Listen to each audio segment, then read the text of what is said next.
All right, folks, here on the Cam Rogers Show, we're looking ahead to the Sweet 16 now.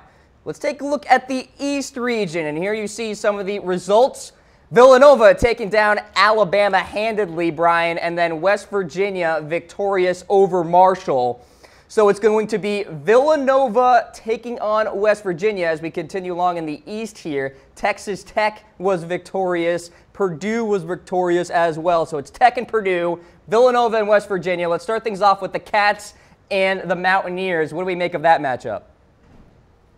On paper, this appears to be the best matchup of the Sweet 16 games. We're going to have Villanova's great guard play, Jalen Brunson, not DiVincenzo, Phil Booth, go up against West Virginia's great guards and Javon Carter and Dexter Miles, and West Virginia's pressing style of play. It's going to be an up-and-down game, two former Big East teams that have some experience playing against each other and each other's styles. It'll be a very interesting game to watch. The one thing for me that we'll see, West Virginia has lost these type of games all season because they'll go through a stretch in the second half where the game slows down and gets in the half court and they can't score. They'll go 5, 6, 7 minutes without making a shot, which has cost them the games and is why they have 10 losses and are a 5 seed despite the talent they have on their roster. That'll be the thing to watch for me in this game because if you go 5 or 6 minutes without scoring against Villanova, Villanova will bury you. All right, so West Virginia looking good so far, but we'll see if they run into a buzzsaw. Texas Tech taking on Purdue. This is an interesting matchup, Brian, one that many people may not have predicted as much, but Purdue without Haas, they're going to have to battle the adversity there, taking on a good Red Raiders squad. Yeah, I think Texas Tech is the clear favorite in this game without Haas for Purdue. Tech's a great perimeter defensive team, which is how Purdue is going to have to play now. They're having to adjust their style of play without Haas. This game will be close because Texas Tech doesn't play the kind of style that really blows anybody out. But as we've seen through the first 3 rounds of the tournament, they have a dude in Keenan Evans who is capable of taking over a game and making all those big plays late. I would expect them to win this game in similar fashion with Keenan Evans taking over down the stretch. Have you heard any reports in terms of the health for Evans here, Brian? Is he at 100%? Is he playing at 95, 85 with that turf toe? He's playing well enough. It's not bothering him the way it has in a lot of other games. He's got to be 100%, I would say. He at least looks that way, and if he's not, he's pretty close to it. Okay, so that's a look at the East region there. Some fun matchups. Let's continue on here. Take a look at the South region. Kansas State victorious over UMBC. Kentucky taking care of business against Buffalo. And then Tennessee, well, they got upset by Loyola, and then Cincinnati losing to Nevada, so a couple of major upsets here in the South. You look at the Sweet 16 matchups in this region now, Kansas State and Kentucky. Let's start there, Brian. We talked about it before the show. The path is there for Kentucky to get to the Final Four. They just have to make it happen. Yeah, they went from having the hardest path when the brackets came out to now having the easiest path of making it to San Antonio in the Final Four. They'll be the heavy favorites against Kansas State. Kansas State's a very good defensive team. It's no accident what happened against UMBC, even though they have much better talent than UMBC, holding them to 43 points. And then what they did against Creighton, holding a great Creighton offensive team to under 60. Kentucky's a team that struggles to shoot threes. Kansas State, I'm sure, will pack it in defensively and try and make Kentucky beat them from the outside.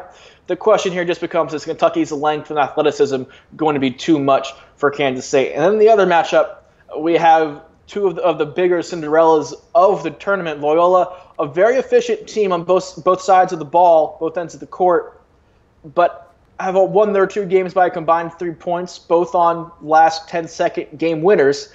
Nevada has fallen in big... Oh, I know. And Nevada's fallen in big holes and needed to come back. I will say if Nevada falls in a big hole again in this game, I think Loyola plays too efficiently and too well-rounded on both ends to be susceptible to the kind of comeback we've seen Nevada make. Both Texas and Cincinnati are very, very flawed offensive teams. So I would actually give Loyola the edge in that matchup. Wow. Can you imagine Kentucky and Loyola Chicago, Brian? That happens, and Kentucky will have had to go up against a 12 seed, 13 seed, 9 seed, and 11 seed just to make it to the Final Four. It's all right there. All right. We'll see what happens in that region. Let's take a look at the Midwest region.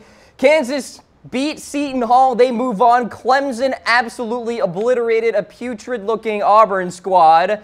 Michigan State got upset by Cuse and that zone, and Duke took care of business against the Rams of Rhode Island. So here are the semifinals in the Midwest region. Kansas and Clemson, Syracuse and Duke, ACC matchup there. Let's start with Kansas and Clemson here, Brian. Any shot for the Tigers? Because Kansas hasn't looked elite as a #1 seed so far. No, but they do have a major talent advantage over Clemson. Clemson's been playing incredibly well of late.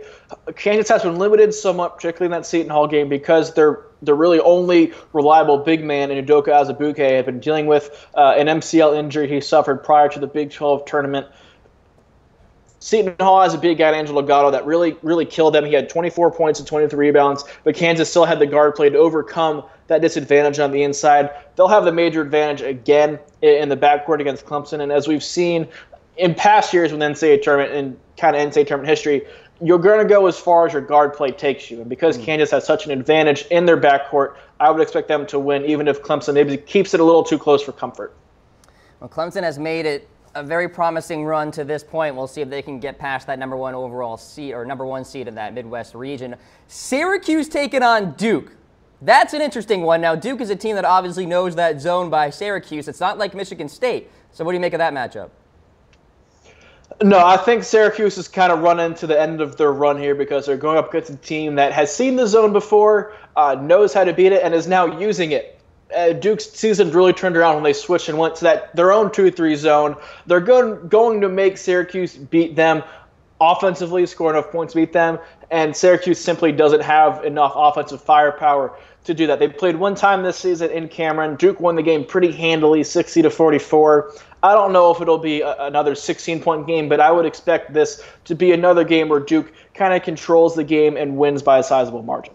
I will say it's probably the most fun coaching matchup, Coach K versus Boeheim. You can't really look past that. A couple of fantastic coaches there on the hardwood. Syracuse taking on Duke there in that Midwest region. Continuing along here in the bracket, taking a look at the West region here. So Xavier going down to Florida State. Seminoles move on. Gonzaga takes care of business against the Buckeyes of Ohio State. And then the next portion here out west, an unbelievable miracle finish for the Wolverines as they take down Houston.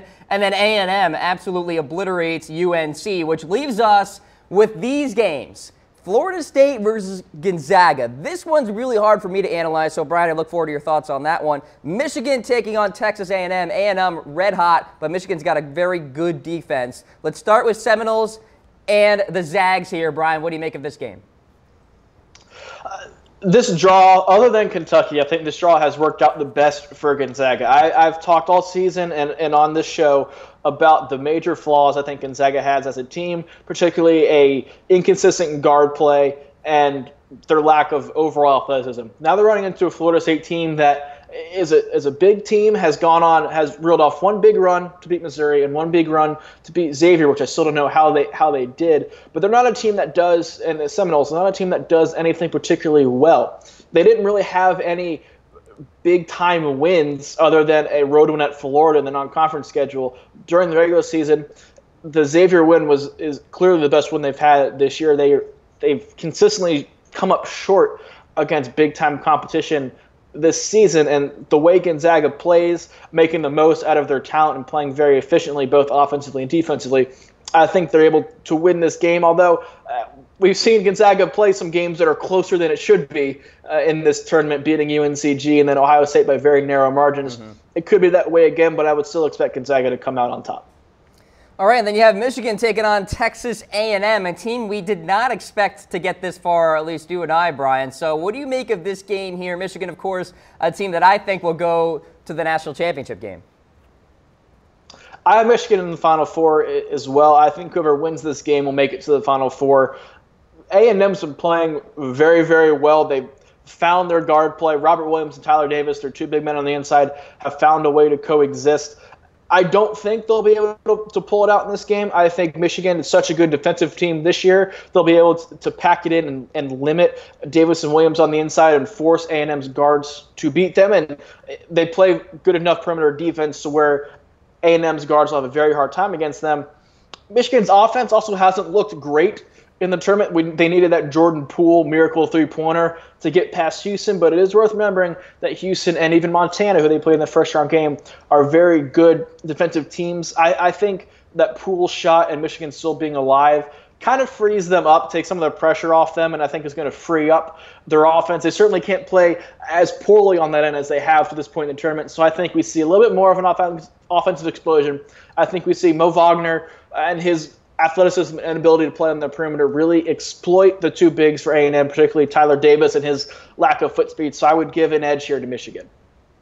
Okay, Michigan, Texas A&M, Florida State, and Gonzaga. That is a look at the Sweet 16 bracket here on the Cam Rogers Show. Brian Ralph, college basketball analyst, along for the ride. Brian, go take a deep breath, my man. It's been a long weekend for you, keeping track of all those games. Appreciate the time, sir.